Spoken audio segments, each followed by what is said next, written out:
My name is David Suchet, and I'm on a journey of a lifetime. I'm traveling across Europe in the footsteps of Agatha Christie's Poirot on the Orient Express. Oh, this is extraordinary. But this is not just a train ride. I'm on a journey through time. And the Orient Express is not just a train, it's a legend whose carriages have traveled through a changing Europe for over a century. I'm going to discover some of the extraordinary real-life dramas this train has witnessed, and I even get the chance to live every schoolboy's dream. I can't believe this. I'm actually driving the Orient Express. Cheers. In the spirit of the travelers of yesteryear, my journey takes me across Europe to Venice and Prague. 10 minutes. Why don't you join me aboard the most famous train on Earth?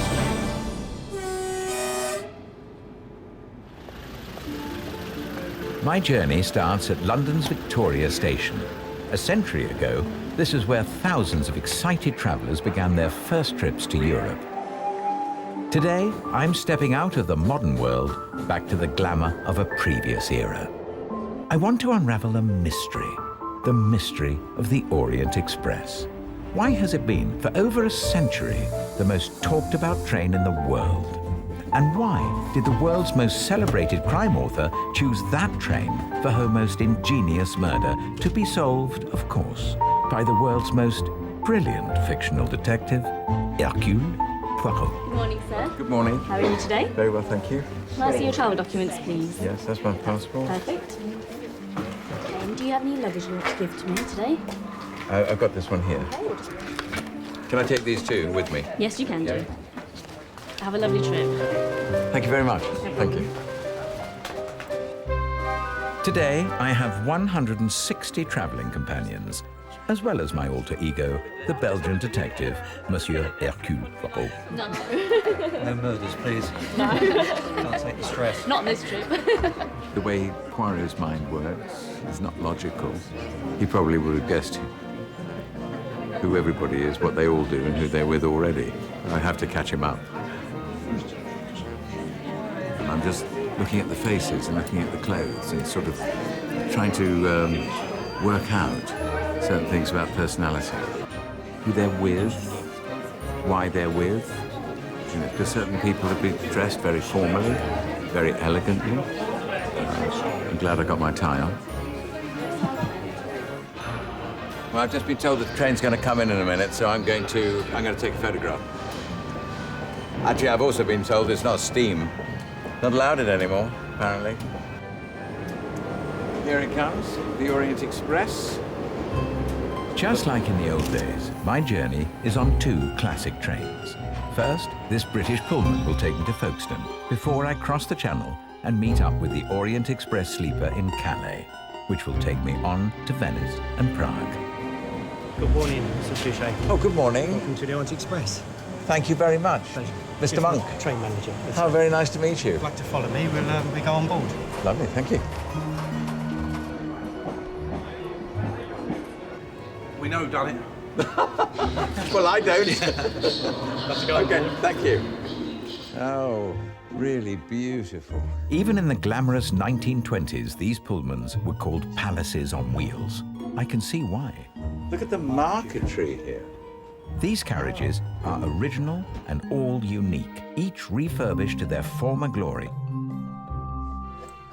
Hello. I hope we're not going to have a murder on. I hope so too. I hope we don't. Actually. Are you? I'm a bit worried seeing you. Don't worry, I'm here. It's without the moustache, but I'm still here. Yes. I trust you. I trust you. An armchair. How comfortable. Good morning, sir. Good morning. Would you like some Bellini, please? Oh, I certainly would. There's a real thrill to starting this epic adventure. Here's to a pleasant journey. The Orient Express took Victorian rail travel to another level. It all started in 1883 as the brainchild of one man, a Belgian no less. George Nugelmakers put luxury sleeping and dining cars on trains and ran those trains not just within one country, but across the borders of a turbulent Europe. For the first time, it was possible to travel thousands of miles across a continent in high-speed comfort. It was a huge breakthrough. Oh, there we are. Over the River Thames. For me, it's the best river in the world. I love the River Thames. It's hard to underestimate the social and political impact the rail travel had on Europe at the turn of the previous century. If it wasn't for the railway, I probably wouldn't be here. When my great-grandfather wanted to leave Lithuania, and they could never do it until the railway started. The train became literally a passport to a new life. It must have been so exciting for people to realize they can leave and travel distances that they would never have dreamt of in a relatively short time. So that's what the train means to me. Perfect. There's a real sense of history in this Pullman carriage, of all those important people who've traveled on it and all those historic journeys. Some of our carriages for Winston Churchill's funeral car and the favourite carriage of the Queen Mother and Is so that the on. one we're in now? No, this is Gwen. We have actually one of the old Brighton Bell carriages. Tell me about the names of the different carriages. Yeah, with the Brighton Bell carriages are all ladies' names, Vera and Gwen and Audrey. There's rumours around that the names of the carriages were mistresses of the chaps who designed them, but we probably never know. This is really elegant. It's an elegance that, sadly, in a way, we don't have anymore. Even though the trains were functional, they were somehow more special. And I don't think that's just me being old and remembering. I think that is true. And of course, that's the pleasure of me playing Poirot, because I'm in elegant surroundings all the time. My breakfast over, this is where I leave Gwen and Audrey and her Pullman sisters for the next stage of my journey. Oh, we've got a band. We've got a band. Oh, how marvelous. Look at that.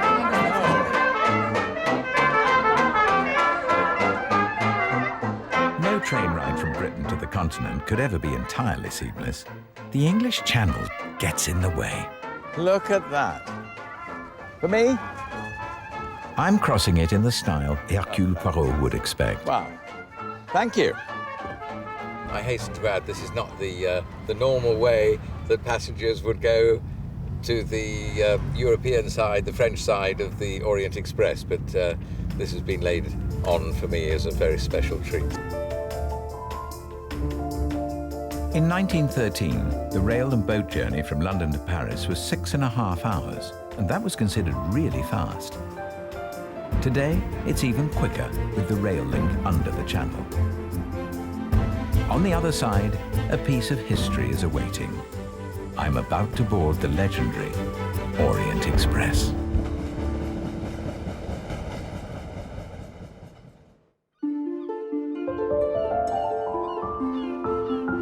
I'm going on the Orient Express to Venice and Prague in the footsteps of Agatha Christie and any number of wealthy, important and glamorous passengers over the last century.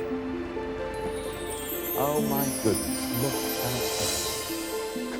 them. They're all lined up to say hello. Welcome to the Orient Express. Thank you very, very much.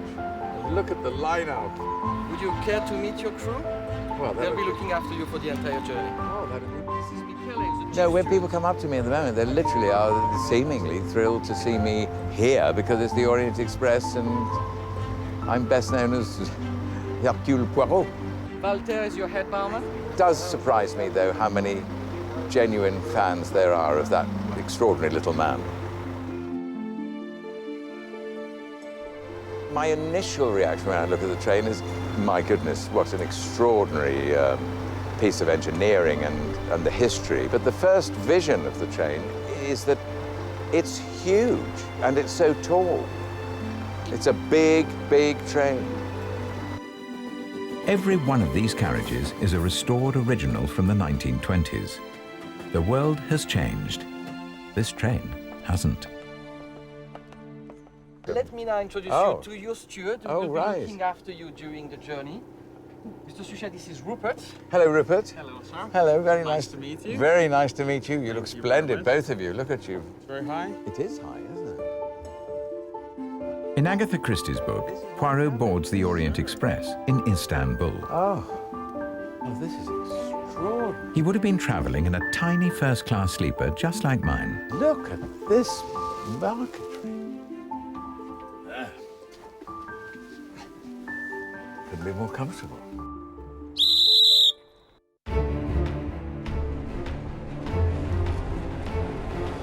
The classic route of the Orient Express was from Paris to Istanbul. It first ran on the 13th of August 1888. The journey time was 81 hours and 40 minutes, a lightning speed when any other transport could take weeks. It was an immediate success, and travel would never be the same. Ladies and gentlemen, good evening, and on behalf of the crew, welcome on board. My name is Bruno Janssens, and I will be a train manager of this trip of the Venice-Saint-Malo Orient Express. Today's train is almost a quarter of a mile long. Okay, go. It comprises 3 restaurants, cocktail bar, and 12 sleeping cars. Each cabin, a snug 5 feet by 8 feet, has everything a discerning 1920s traveller would need. That's the wash basin there. So we have hot water and cold water. This is the main light here. And this is the thing here you can hang your watch or your keys. Or, That's where you put your fob watch. I've read about that. That's a protection for your fob watch, yeah. Okay. David, you see this call button here? Yes. Before you get like an unusual call, because sometimes passenger will just lean back or the alarm will go off. By accident. By accident, a lot of times. So we have to actually get them changed to the flat button because sometimes we have like honeymooners or, younger couples. I understand that, yes. And they'll be doing their things inside the room. I beg your pardon? They'll be doing things in the room and they're making a lot of movements and stuff. And then the button will go off. I won't be needing that then tonight. But I may be needing a toilet, only it's at the end of the corridor. And did I tell you? There's no shower. By the 1900s, the Orient Express was one route in the vast European network of luxury trains run by the Compagnie Internationale des Wagons-Lits. It became the transport of choice for British diplomats heading to the Empire in the East, as well as a roll call of gun runners and spies. The infamous dancer and spy, Mata Hari, was known to be a passenger, and Robert Baden-Powell, the founder of the Scouts, covered up his spying missions on board by pretending to be a butterfly collector. I'm now well on the way to Paris and passing through the battlefields of the Somme. The First World War put a halt to the Orient Express, but one historic dining carriage would play a vital role at the end of the war. On the 11th hour, on the 11th day of the 11th month, 1918, restaurant car 2419 was hauled to a wooded clearing and became the extraordinary location for the German surrender.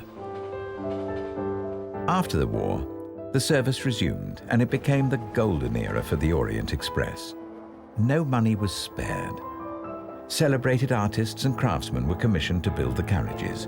Glassware was supplied by Lalique and the Art Deco woodwork by designer René Prou, both as famous in their day as top fashion designers are today. I've got a menu here from July 1935. Wow, the real thing. Compagnie Internationale des Wagons-Lits. What else have we got in here? Ah, well, that's what it used to be like. Gosh, that's wonderful. How would you like to have this?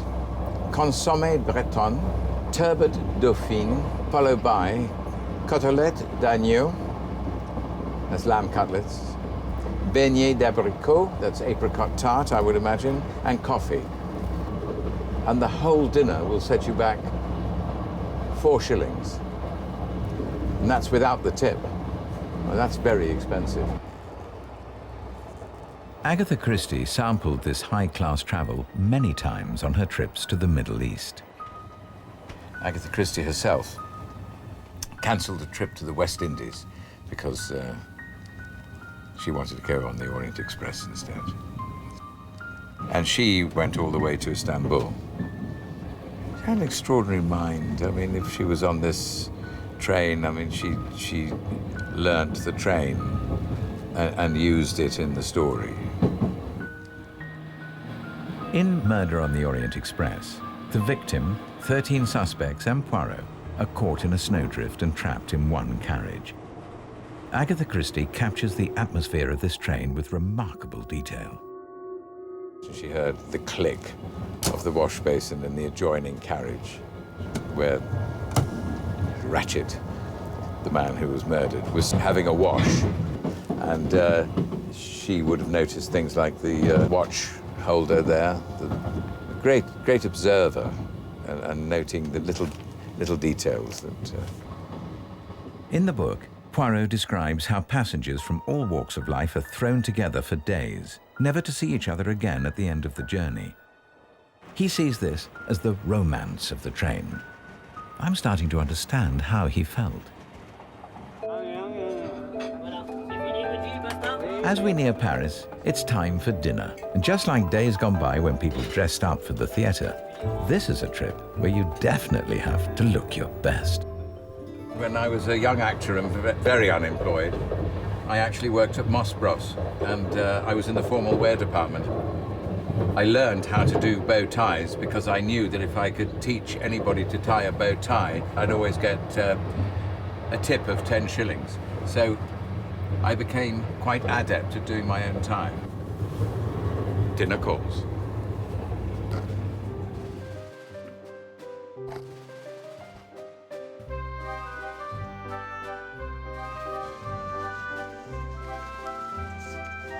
I think this has to be my cardiovascular exercise for the day, and it has to be the longest walk to any restaurant car I have ever had on any train.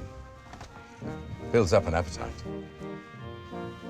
It's unbelievable. It just goes on and on and on.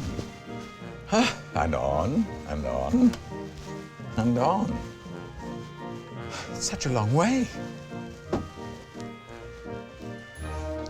Thank you. Hello, hello. Hello, hello. Hello. For me, the cocktail bar encapsulates the spirit of the party train. This must have been in the 30s, when royalty was vying for attention with movie stars like Marlene Dietrich. With so many couples on board, I'm very aware that I'm on my own. Luckily, I'm dining with Vincent Goulon, train manager and fellow Agatha Christie fan. This is a wonderful... Is this the original restaurant car? Yeah, this one is the Lalique car that was actually decorated by Lalique himself. Is that Lalique glass? Absolutely. It's called the Bacchanals. Yeah, I can see why. This is your filet de beef. Thank you very much. Foie gras. The classic journey was to where? The big long journey that you said. The original journey, the one that went through the 1920s and 30s, from Paris down to Istanbul. Right the way down there. How long would that have taken? At the time, it was taking about 3.5, 4 days. There were several routes, because the trains will have several carriages coming from different points And meeting in Zagreb or in Bucharest, and then going further down, unhooking to go one to Athens, one to Constantinople. And that's actually a train that Agatha Christie and her husband were taking very often. When they went on a dig, or when they went on an archaeological dig? Absolutely. Yeah. The railways were not as good as today. No. The weather condition would affect you a lot more, the delays with the steam engine. Yes. So it was quite a crossing, I'm sure. We have now stopped in Paris. New passengers will be embarking for the trip to Venice, and Rupert is busy transforming my cabin for the night.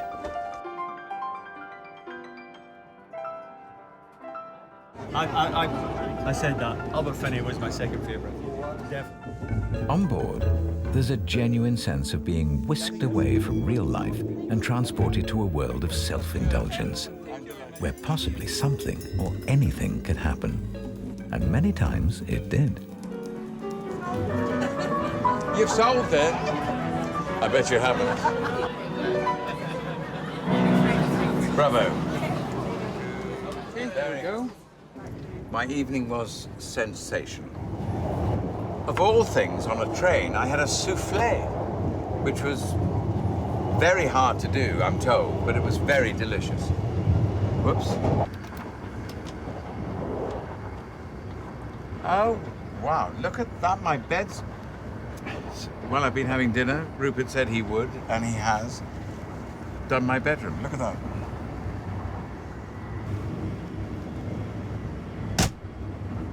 There's something curiously thrilling about settling down to sleep on a train with such a racy reputation. Over the years, the Orient Express has often hit the headlines, but one story would inspire 1 million paperbacks. In 1929, the train was trapped in a snowdrift for 10 days, 60 miles from Istanbul.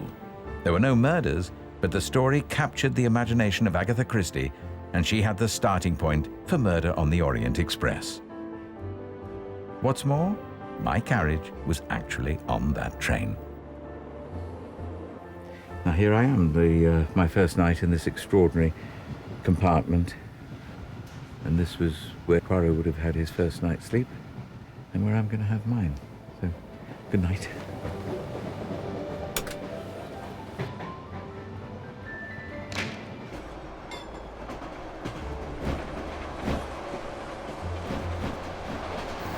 While I was sleeping, the Orient Express has traveled hundreds of miles across the borders of France and Germany, heading to Austria. Meanwhile, early riser Rupert has been busy with my breakfast. Would you like me to pour a first cup for you? That'd be lovely, thank you very much. I slept quite fitfully. Possibly I'm not used to the noises or the sudden movement of the train. And I was trying to remember the story and what Poirot heard. In fact, I did hear from next door the sound of the basin clicking against the wall. And of course, he was sleeping right next to the guy who was murdered. Most people don't sleep well because the train is rocking. So I always tell them that to take a second trip, and they will sleep very, very well. Take a second. And if you don't sleep well on that one, why not take a third? Yeah. That's so interesting to me, because it's very much like a sort of narrow boat. Everything fits into little corners. Exactly. Voila. Here we go. That's terrific. Like it? Yeah. Maybe I'll have another sleep, though.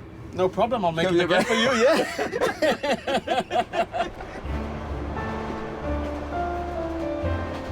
We are slowly approaching Munich. So we're going southbound, approaching to the Austrian border. In the early 20th century, border crossing was a lot more difficult. When you board the train, your steward takes your passports and holds them. Whenever border officers come on board the train, they see the steward in each car, and the steward shows them the passport. So you don't get troubled, you know, every hour or every 5 hours when you cross the border. Ladies and gentlemen, good morning. I just wanted to inform you that we're just about ready to arrive as I speak into Innsbruck, where we'll be staying for about 35 minutes. Okay. Thank you very much. Welcome to Innsbruck. Oh, thank you very much. Okay. Hey, look at that. I've been on board for 20 hours, so the Innsbruck stop is a welcome chance to get a bit of fresh air. Ready? Thank you. Apparently, they change engines quite often. I got quite worried last night. I thought, my gosh, that driver must be tired. So naive, huh? Because they change them all the time. Each border crossing, we changed engine with a local engine. 5 border crossings, so between 5 and 7 engine. Because each time we go up, we need an extra engine, sometimes in the front or in the rear, to push us up. To push you up. And do the crews change all the time as well? The driver and the... Yes, because it's a local driver. Oh, is it? Go back. What schoolboy hasn't dreamt of driving a big red engine? Ready? And I was no exception. Wonderful. You can have a chance to drive the Orient Express. What? You have a chance to drive within... Me? Yeah, the Orient Express until Bremen. You're a very lucky man, sir.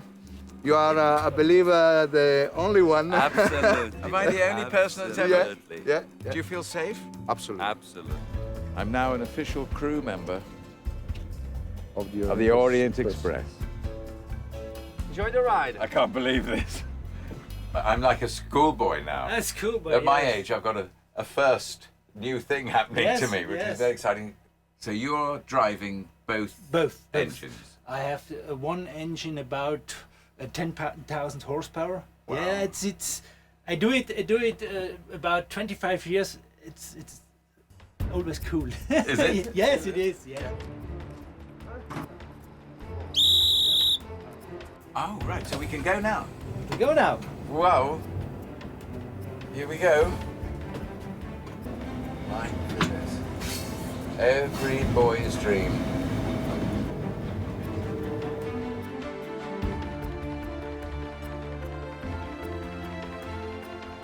We're now leaving Innsbruck for the 50-mile run to the Italian border through the Brenner Pass. And it's my turn to drive the engine. So now I'm going to push this forward and we're going to go faster, yes?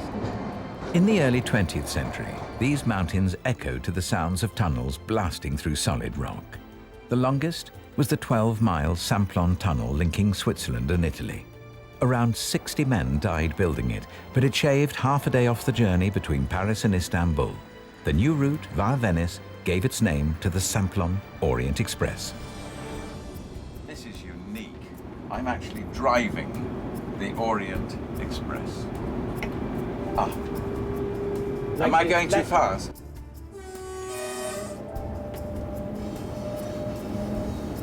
Think it's 1,000 tons you carry. Unbelievable. And it's going up. Yes. The Brenner Pass is one of the lower routes through the Southern Alps, but we still have to climb 2,500 feet to get to the top. It's very hard for me to believe there is so much behind me. Yes, it is. Yes. Oh, there's a train. Ooh. Yes, it's a train.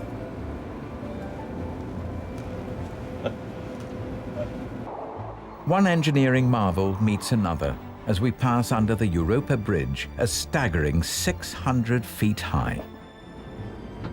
We got a 1,000-ton going at 80 kilometers an hour, 160 passengers. That is a tremendous weight at this speed to suddenly stop. Going in the tunnel.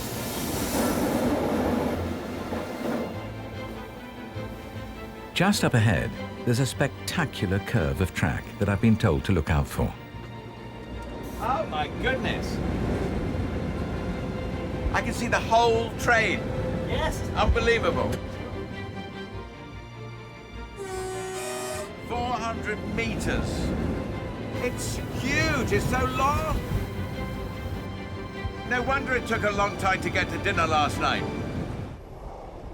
We're approaching the Italian border at Brenner, and sadly, I have to leave Wolfgang and his wonderful engine. I'll be very sad to see it go. It's been a wonderful experience. Yes, absolutely unbelievable.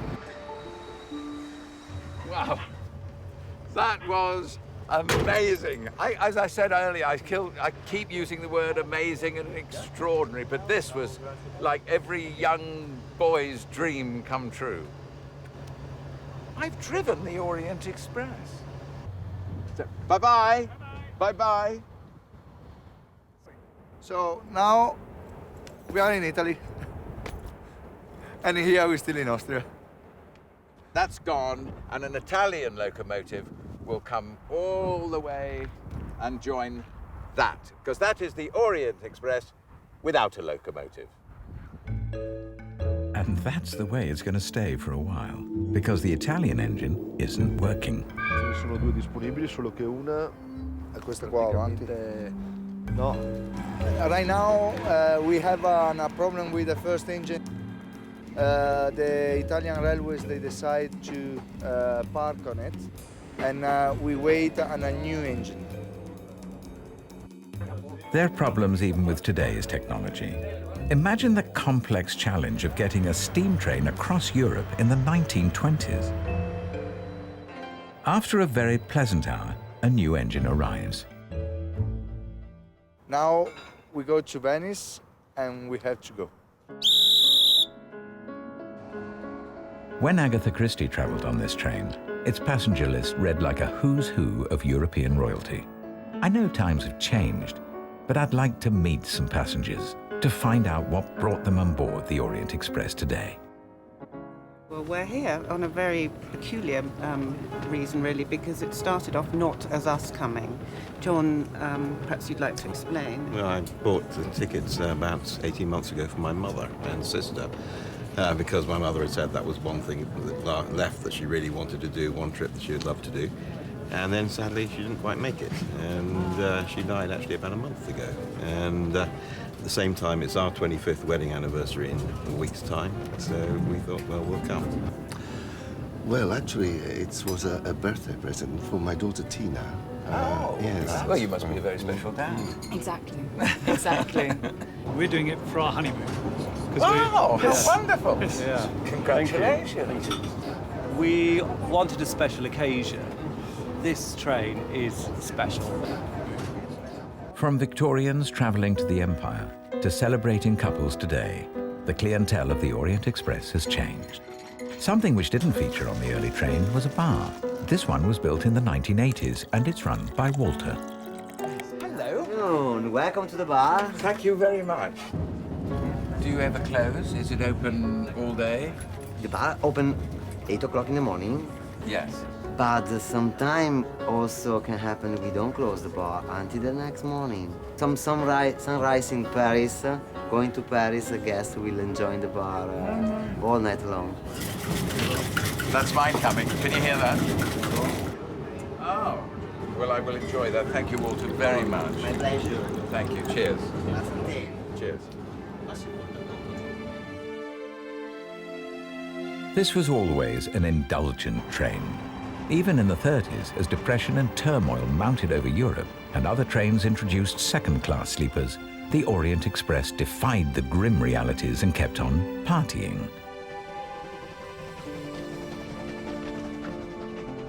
But the rise of fascism in Europe took its toll. The train grabbed yet another headline in 1931, when it was blown up by a fascist bomb in Hungary. 20 people were killed.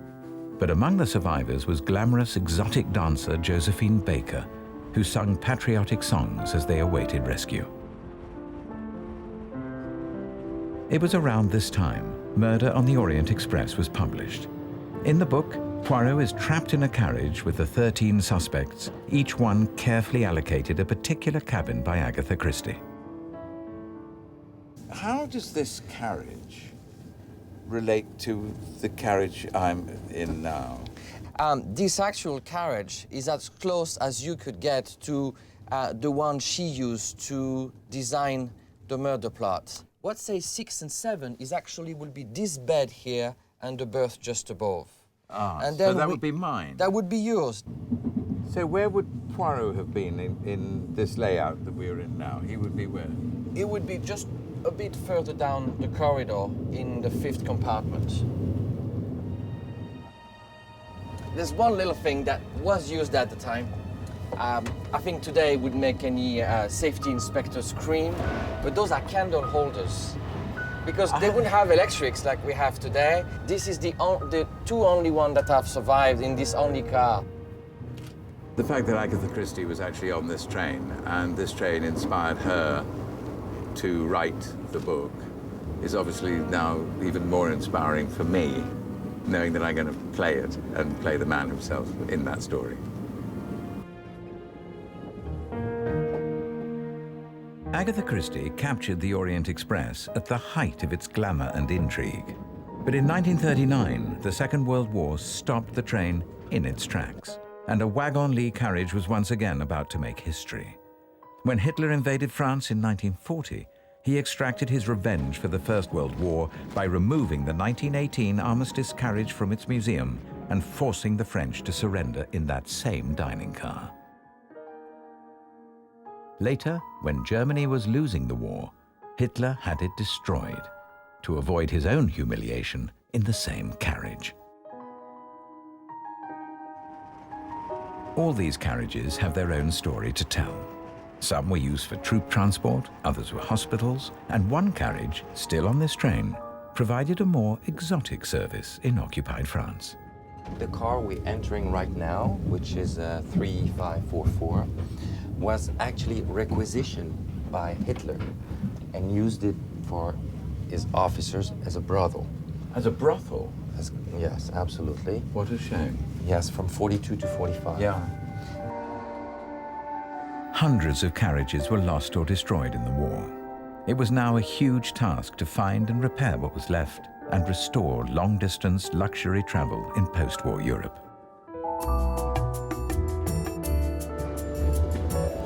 It's hard to believe, isn't it, that we left London yesterday morning and now we're actually arriving in Venice after a most extraordinary, historic trip. My journey's only halfway through, but it's a welcome chance to stretch my legs in the most glamorous stop-off for the Orient Express. Venice. Probably the world's most romantic city was always a popular destination for probably the world's most romantic train.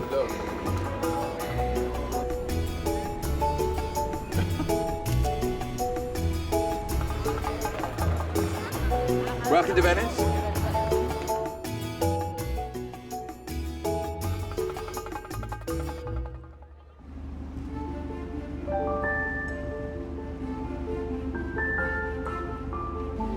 London to Venice has taken 36 hours.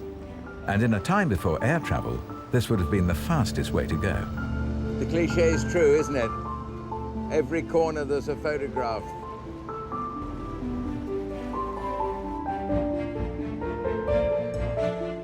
Much of Venice's allure was down to its glamorous lifestyle, something that it had in common with the Orient Express. But there's also a darker side to Venice that matches well the intrigue of the train. Its atmosphere of enclosed spaces and water has inspired so many crime writers. My guide is local resident and crime fiction expert, Tony Suchet.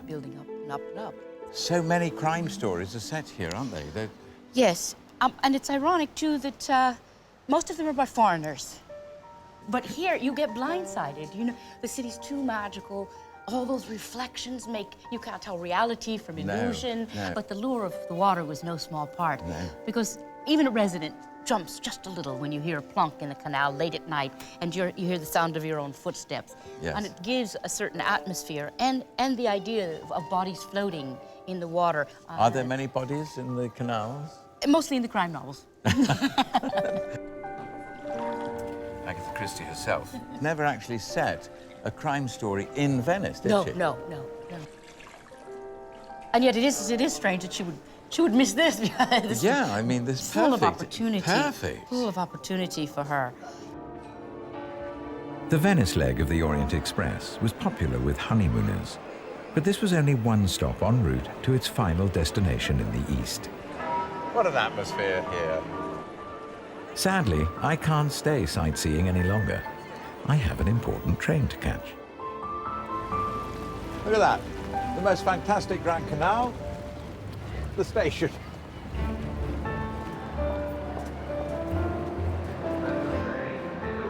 "10 minutes. Well, nice to see you It's again. nice to be back. Yeah. Thanks very much. You're welcome. Bye-bye, Venice. And we're on our way to Prague.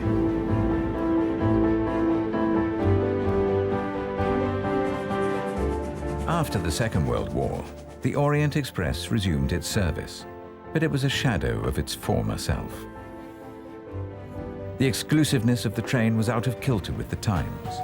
The Cold War closed the old routes through Eastern Europe, and competition from cheap air travel made it uneconomic. Finally, in May 1977, a shabby train left Paris for Istanbul for the last time.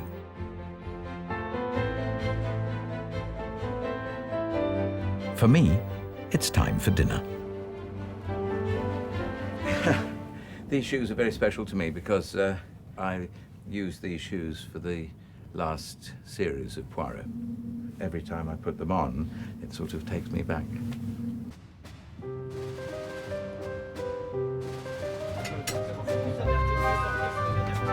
I'm now going into the kitchen, which I know is very small.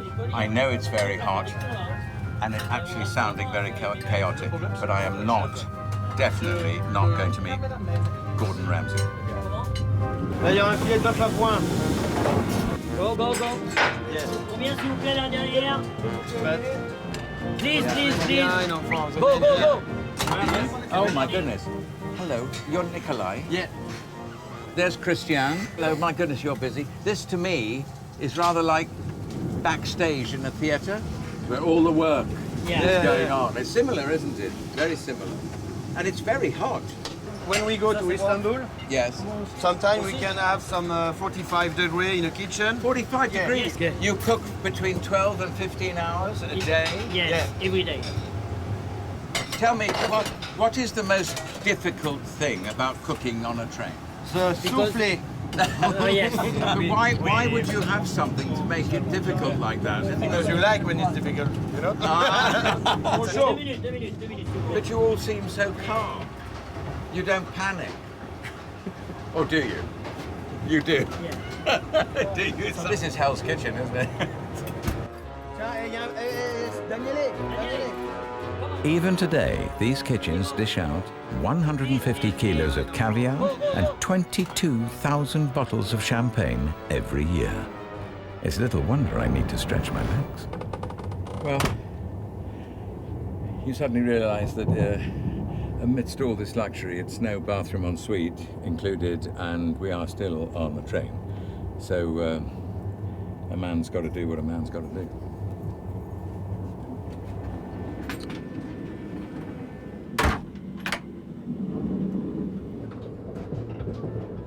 The final indignity of the Orient Express was played out in Monte Carlo in 1977 with an auction of old carriages. Princess Grace added glamour to the occasion and rekindled public interest. In the crowd was a wealthy rail enthusiast called James Sherwood. His dream was to restore the old rolling stock to their former glory and run a private service across Europe. He bought his first 2 carriages, and 5 years later, the Venice Samplon Orient Express was running. We are now in Austria, en route to Vienna. And Mario is my steward for this leg. Oh, good morning, David. Oh, hi, Mario. Breakfast. Thank you very much. Specially prepared for you. That's very kind. The staff of the Orient Express, recruited from the grand hotels of Europe, included the finest of chefs and the most discreet of cabin stewards. For Mario, who's worked here for 22 years, old-fashioned service goes hand in hand with old-fashioned technology. It is the original system to heat the water and in the heating during the winter. This is a real surprise for me. I couldn't believe, I still can't believe that you're using coal. It's where we sleep, where we work. Well, before, when the Orient Express was moving along, you've got some seats in the corridor here, like a bench seat. Down there, Is that where the steward would have slept? Absolutely. Here, like this. See, like this. And go to sleep? When you read the book Murder in the Orient Express, the steward is here and checks everything. That's right, because Poirot calls him, doesn't he? Yes. If the walls could talk, they have so many things to say. There would be many stories. Oh, yes. And most of the stories are concerning love, sex, maybe. In fact, this train is a train of love, but also of freedom, because the train breaks the borders, the frontiers, And as soon as the wall in East Germany came down, after 1 year we were in Budapest. Yeah, that is extraordinary, actually. It's extraordinary, because this train brings love, democracy, if there is no democracy, we cannot run this train, Mario's love train has been crossing borders since 1982. It's not the same as the original Orient Express, but it does capture the spirit of the golden years that Hercule Poirot embodies. I think one of the things he would have loved about the train is observing. He's a great observer. He worked with psychology. Always the details, the little details. The truth, the facts, Hastings, the facts. He was extraordinary. We've just crossed the Czech border on the way to Prague, a journey only possible since the fall of the Iron Curtain. I wanted to unravel the mystery of the Orient Express, why it had captured so many people's imaginations. I've now traveled 2,000 miles across 6 countries, and I think I understand. Here, in your own private world, where strangers become friends as you quietly pass through frontiers, there's a real sense of history. Since the Orient Express began in the 19th century, empires have faded, dictators have risen and fallen, and borders redrawn. The dream of the Orient Express was to travel freely across a Europe without boundaries. And now, after 100 years of conflict and change, frontiers are fading.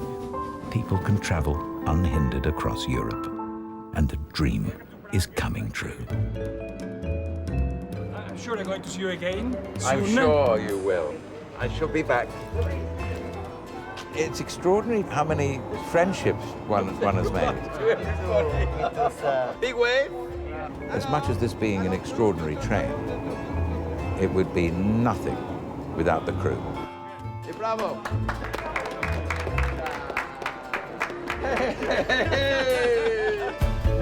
Here we are in Prague, started off in London, and we've arrived. But you know, I don't know exactly how the saying goes, but it's not arriving, it's how you get there. I can't think of a better way.